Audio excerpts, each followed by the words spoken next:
Saat ini saya Wita bersama untuk kesekian kalinya dengan Ibu Psikolog, Ibu Lina. Kita akan membahas hal-hal yang sebagai wanita, sebagai ibu, sebagai juga sebagai warga sosial ya. Kemudian juga kita bisa berinteraksi dengan yang ada di sini. Segmennya agak berbeda dengan podcast-podcast sebelumnya. Jadi kita mulai saja ya, Bu Lina. Apa kabar, Bu Lina? Alhamdulillah, sehat Bu Wita. Alhamdulillah. Sekarang apa nih yang kita mau bahas tentang wanita, terutama ya sebagai ibu, sebagai istri, sebagai makhluk sosial. Kenapa kita coba angkat wanita itu sangat spesial? Juga di agama mengatakan perempuan itu ditempatkan pada posisi yang spesial, bahwa banyak sekali tugas-tugas seorang wanita itu diberikan sebuah privilege ya dari Allah. Bagaimana kita luar biasa. Ini yang menjadi latar belakang. Artinya terlepas daripada privilege yang diberikan oleh Allah Subhanahu wa taala ini, juga temuan atau artinya frekuensi persentase daripada pasien atau klien yang datang ke tempat praktek saya itu adalah cukup tinggi. Artinya pasangan suami istri ini hadir melakukan konseling terhadap problematika rumah tangga mereka, yang dimana ujung-ujungnya kondisi yang terpuruk atau akan menjadi korban adalah wanita. Nah, ini coba kita bahas secara santai di pertemuan saat ini untuk lebih jelas memberikan edukasi terhadap masyarakat luas, khususnya bagaimana fungsi dan peran kita sebagai wanita, maupun sebagai istri, pasangan, sebagai ibu dari anak-anak kita, maupun sebagai tugas dan tanggung jawab kita ketika kalau memang kita bekerja di luar. Sekarang saya mau tanya nih Bu, kalau misalnya fungsi dan peranannya wanita sebagai ibu, sebagai istri, sebagai yang hidup di sosial ya, gimana sih dalam berumah tangga? Ini juga bisa kita informasikan kepada saudara-saudara kita yang ada generasi-generasi yang mau menikah agar misalnya meminimalisir apa ya toksik kali ya di rumah tangga. Jadi kita harus tahu apa sih gitu peran-perannya yang bisa meminimalisir paling-paling supaya rumah tangga itu enak gitu, nyaman, sesuai dengan jalurnya gitu. Gimana ceritanya? Terima kasih. Artinya kalau secara umum kita ketahui ini yang sangat jarang mungkin ya untuk diedukasi kembali ya, khususnya nanti buat para milenial yang calon-calon akan berumah tangga, mereka harus banget diinfokan tentang kondisi-kondisi pengalaman yang sudah ada. Kayak tadi saya katakan bahwa kasus-kasus berapa klien saya itu notabene karena faktor yang saya lihat kurang pahamnya akan fungsi dan peran mereka satu sama lain. Kalau kita di sini konteksnya adalah wanita, perannya sebagai ibu, sebagai pasangannya, sebagai pasangan. Nah ini adalah jelas pertama kali dia sebelum memiliki anak, dia peran dan fungsinya sebagai pasangan. Sebagai pasangan itu sendiri pertama adalah dia harus sebagai pendamping. Ya, pendamping suami artinya dia memberikan dukungan-dukungan emosional yang sifatnya supporting kepada pasangan.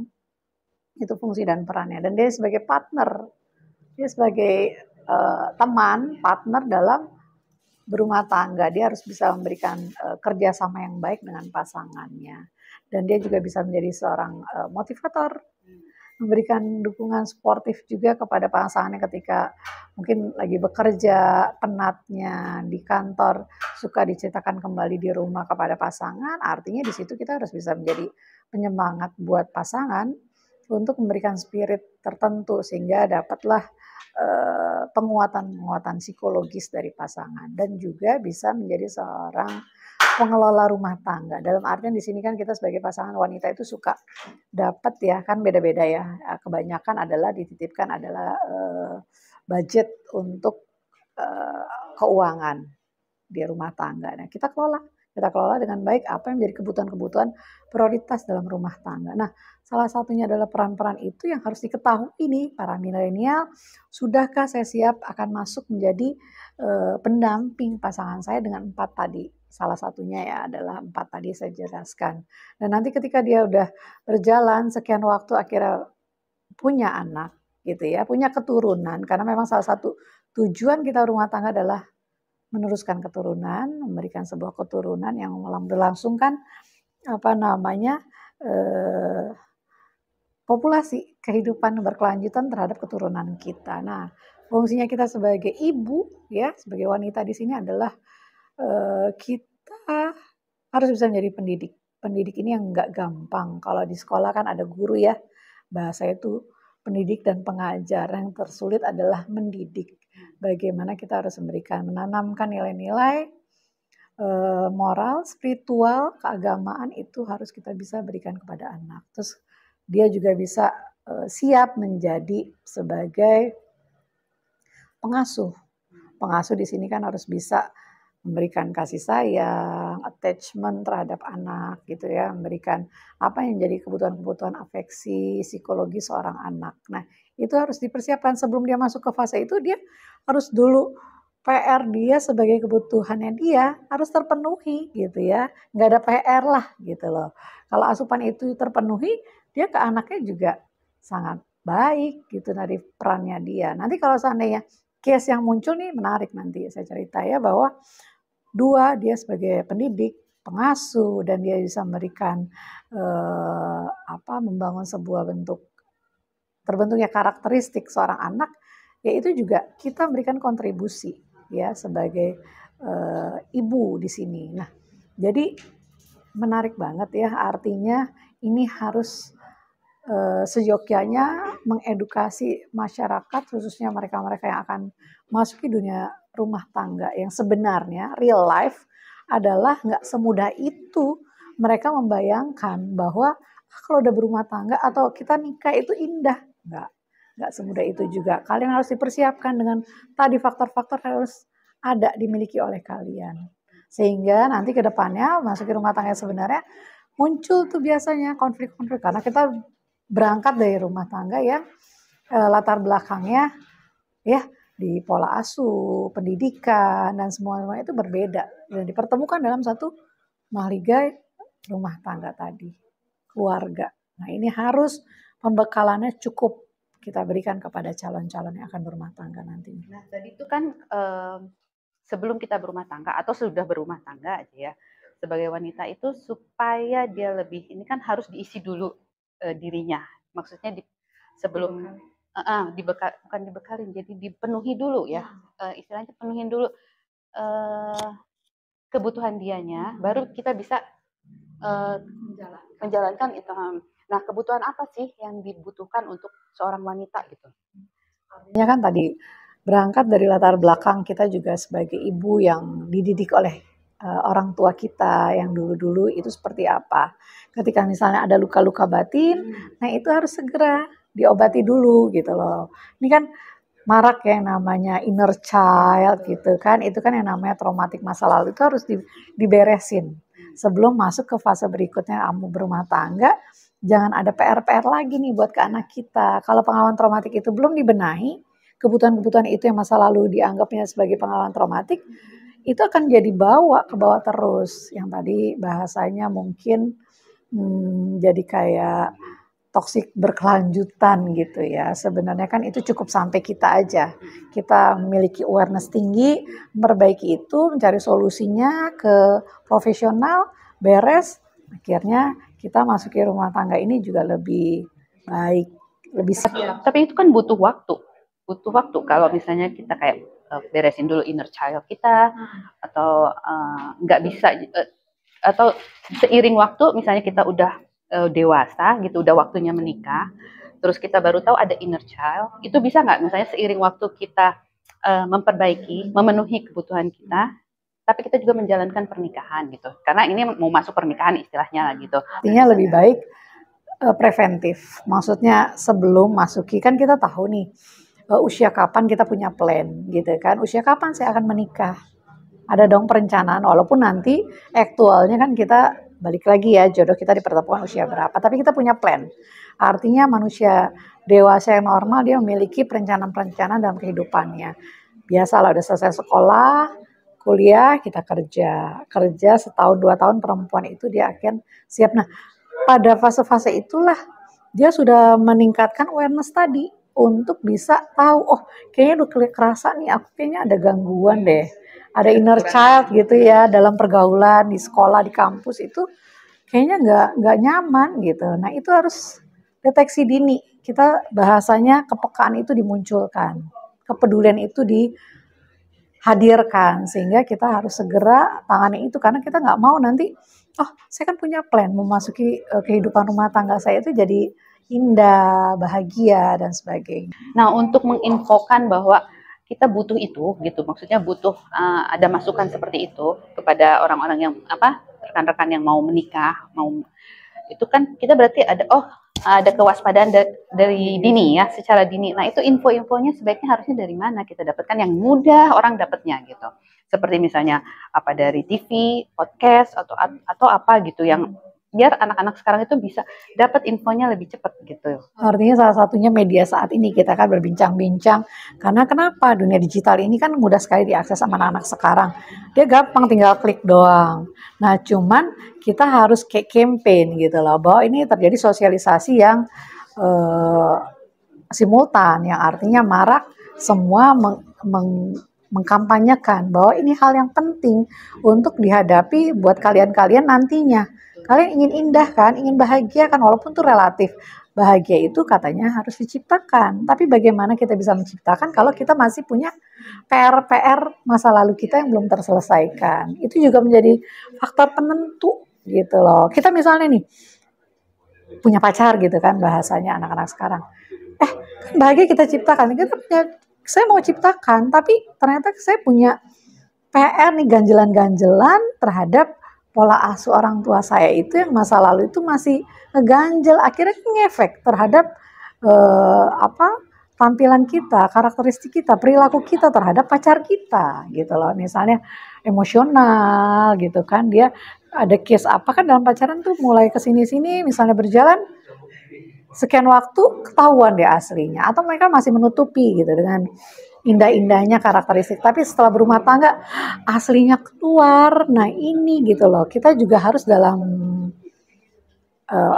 fase pacarannya bahasanya saling mengenal. Balik lagi ya, pacaran di sini konteksnya lebih ke kita bahas dalam konteks yang sifatnya positif. Bagaimana tujuannya adalah mengetahui calon, kalau kita serius orientasinya adalah lebih kenal dia secara positif, bukan orientasinya kita jelas-jelas kepada hal yang negatif. Ada batasan. Kita sebagai orang tua kan di agama nggak ada istilah pacaran karena udah jelas kalau nama pacaran udah mengarah ke yang negatif. Nah sekarang batasan mana itu harus disepakati gitu loh. Ya dibangun oleh kita orang tua kepada anak dan anak memberlangsungkan hubungan ini dengan pasangan pacarnya. Nah itu juga harus di-remind gitu loh ke anak-anak kamu sadari gitu loh. Ada nggak berasa nggak papa mama memperlakukan kamu yang seolah-olah kamu tuh merasa ini menjadi sesuatu hal nantinya. Misalnya dia merasa, aduh kok aku gini ya ma, makanya dibangunlah komunikasi yang asertif ini orang tua dengan anak. Kenapa? Akhirnya anak merasa, kok aku nih gampang meledak ya ma, gitu misalnya. Gampang meledak, kenapa dalam hal apa? Iya aku gampang ke stimulus gitu loh, dengan pendapat-pendapat yang ini. Nah gimana kita sebagai ibu bisa mengarahkan anak kita bahwa ketika kamu dapat stimulasi yang tidak enak, caranya seperti ini, tipsnya seperti ini nak. Hadapi dengan, oke, kalau kamu nggak bisa kendalikan, ada yang namanya teknik di psikologi itu dengan nafas dalam. Tarik nafas 478 itu untuk dimana polanya itu diterapkan dalam kehidupan sehari-hari sehingga itu menunda sesaat untuk kamu tidak bereaksi, emosinya turun gitu. Itu tips yang paling gampang. Dan nanti kita juga ajarin mereka bagaimana mengelola stres gitu ya, ketika dia tidak mampu ini ya kita ajarin manajemen stres. Nah kita kan misalnya sebagai orang tua, kita sendiri pasti punya inner child, bukan hanya anak aja kan. Nah kita punya inner child yang tidak disadari sebagai orang tua. Dulunya orang tua kita gimana mungkin jadi luka batin juga kan. Jatuh juga ke anaknya gitu. Nah, jadi kan kita apa ya maksudnya kita jadi ke anak juga, kamu harus begini-begini, sebenarnya kita juga luka batin yang dulu. Nah, gimana caranya kita nggak efektif kan kita, kamu nggak boleh gini-gini, sementara kita sendiri juga pengalamannya dulu begitu yang kita tidak sadar gitu bahwa kita juga ada inner child-nya pasti. Ya, artinya dengan upaya kita melakukan seperti ini ya, pengedukasian terhadap masyarakat kan ini untuk memberikan jawaban, khususnya buat kita nih yang levelnya di kita, usia-usianya ini kan mereka akhirnya dapat insight dengan informasi yang kita berikan.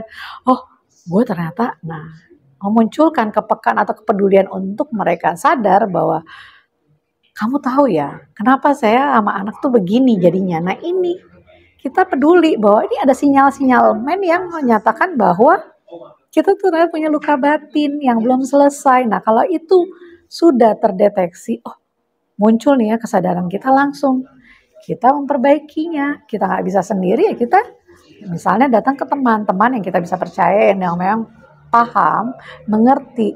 Nah sampai di saat itu juga tidak dapat insight atau tidak dapat solusi yang bisa menjawabnya, kita lari ke profesional supaya mata rantai ini berhenti gitu loh. Selain kita mempersiapkan anak kita karena fungsi kita mendidik dan memberikan sebuah pembangunan terbentuknya sebuah karakter anak kita, itu ya di situ sadar kitanya gitu loh. Jadi artinya awareness kita pertama buat diri kita, terus kita persiapkan buat anak kita menghadapi kehidupan dia yang sebenarnya nanti, real life-nya dia terhadap pasangan. Jangan sampai ya gitu loh. Sebelum kita lebih jauh lagi membahas, mungkin ada pemirsa yang belum tahu inner child itu apa sih dan contohnya apa gitu. Bisa dijelaskan nggak? Sekarang marak ya ada istilah inner child, itu sebenarnya luka-luka atau PR masa lalu kita yang dimana orang tua zaman dulu. Harus orang tua? Maksudnya inner child itu karena orang tua, bukan? Identik.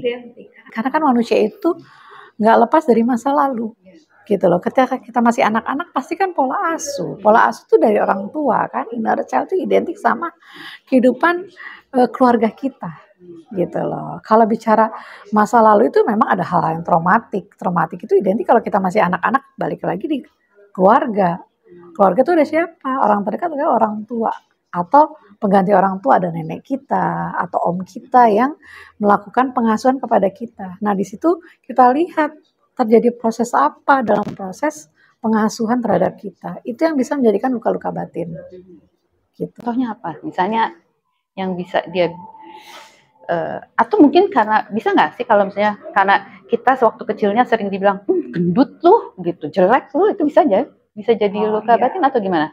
Ya artinya kan pemaknaan sebuah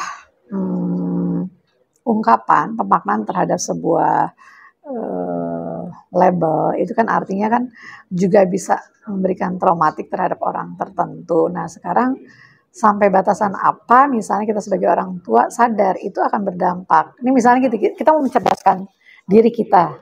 Nah kita akan peka nih supaya kita tidak mengeluarkan kata-kata yang bisa menyebabkan sakit gitu loh, luka terhadap anak kita. Nah jadi itu dibatasi, difilter lah. Kita juga harus tahu kan gimana ya, kita mulai daripada mengedukasi diri kita sehingga kita nanti terhadap anak kita jauh lebih siap, lebih matang, sehingga tidak adalah sampai kata-kata itu menusuk juga yang akhirnya menjadi luka, ketersinggungan anak kita yang nanti kalau kita nggak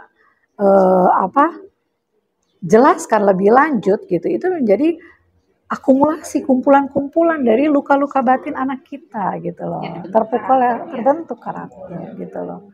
Nah ini yang masing-masing kita harus campaign lah ya, kampanye terhadap keseluruhan orang tua dengan di usia-usia level kita, walaupun dikatakan telat, belajar menambah pengetahuan itu penting kapanpun sepanjang hidup kita. Akhirnya kita melakukan koreksi-koreksi ya, namanya kekeliruan selama ini karena kita tidak tahu, wajib kita perbaiki sehingga ada proses pemaafan ketika itu sudah terjadi. Karena misalnya dapat saran dari para ahlinya, apa upaya yang harus bisa dilakukan untuk menjalin keterhubungan ini menjadi lebih baik ke depannya. Oke, katakan terlambat dong, tidak. ini kan berjalan terus ya proses pertumbuhan dan perkembangan seorang manusia gitu. Kita dengan anak kita. Oh kemarin-kemarin akhirnya kalau misalnya ada unsur pemaafan dari papa atau mamanya terhadap ini dan ada sebuah pengakuan-pengakuan kekeliruan dalam mendidik anak, itu akhirnya ke depannya jadi lebih baik. Jadi nggak ada istilahnya pesimis untuk melihat ke depan jadi lebih baik. Kenapa kita harus kampanye nih? Ayo, hey, masyarakat awareness-nya, pedulinya kalian ditingkatkan. Banyak sekarang informasi bisa diakses untuk kita menjadi lebih cerdas, lebih baik. Begitupun pasangan kita kasih masukan, dia jangan tutup mata, tutup telinga. Gimana kita sama-sama sebagai partner bisa memberikan masukan, memberikan koreksi. Kita adalah menjadi pasangan yang bisa melihat apa menjadi keterbatasan atau kekurangan pasangan kita, begitupun sebaliknya. Tapi ya gitu ya, mungkin di masyarakat juga kadang-kadang komunikasinya tidak lancar. Maksudnya sama pasangan juga, maksudnya ya ayo kita sama-sama koreksi gitu, sama-sama lihat diri kita ya, maksudnya kesalahan kita atau kayak gimana. Nah itu kadang-kadang juga pasangan nggak connect, nggak mudah juga gitu. Akhirnya ya kayaknya jalan sendiri-sendiri lagi gitu. Sama-sama gini, kata kuncinya kita tuh harus ketemu di satu frekuensi. Artinya gini, mood kita nih pada saat dua-duanya lagi baik, atau sudah ada kesadaran misalnya di satu pihak kita yang sebagai pasangan, oh ini kapan nih ya saya harus menyampaikan ini ke pasangan. Oh kita tahu nih kebiasaan suami ini misalnya, oh dia lagi nyaman, lagi santai, nah kita kasih masukan ke dia gitu loh.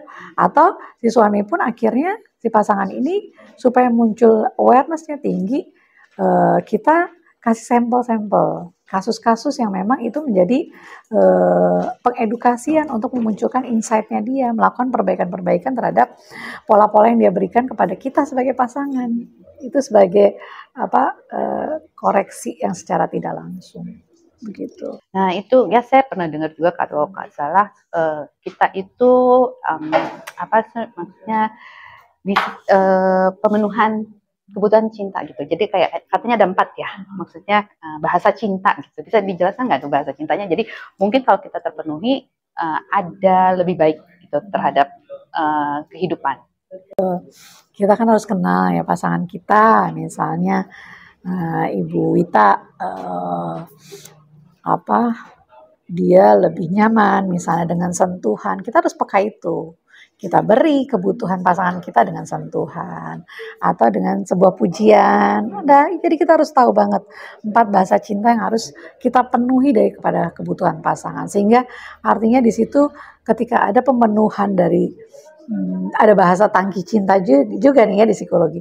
Terpenuhinya tangki-tangki cinta dan melalui bahasa cinta yang kita kenal dari karakter pasangan kita itu akan jauh lebih enak deh, lebih smooth, lebih damai, lebih kondusif untuk menjalani kehidupan rumah tangganya.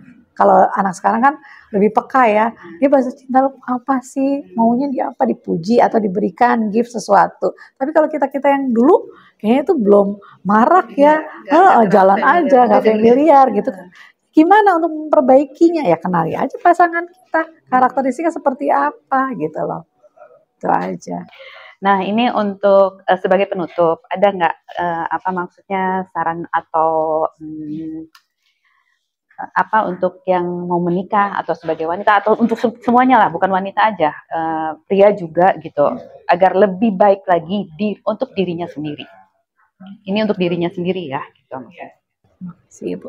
Nah, kenali gitu loh, artinya kita tidak menaikkan atau mengedepankan memenuhi kebutuhan ego kita ya, artinya kepekaan untuk punya nilai toleransi terhadap pasangan kita, tentunya itu sangat sebagai kontribusi terhadap awareness, kepedulian kita. Itu harus dimunculkan gitu loh untuk menurunkan ego kita yang lebih gitu ya terhadap pasangan, sehingga akhirnya bisa ketemu pada satu titik kita punya pengertian terhadap pasangan kita. Terlepas buat para milenial, mereka sangat mudah mengakses segala pengetahuan akan kebutuhan apa menjadi fungsi dan peran mereka nanti di kemudian hari sebagai pasangan maupun sebagai orang tua bagi anak-anaknya. Demikian. Oke, terima kasih. Untuk sekian dulu, nanti kita ketemu lagi di statement berikutnya dengan pembahasan yang lebih menarik lagi. Oke.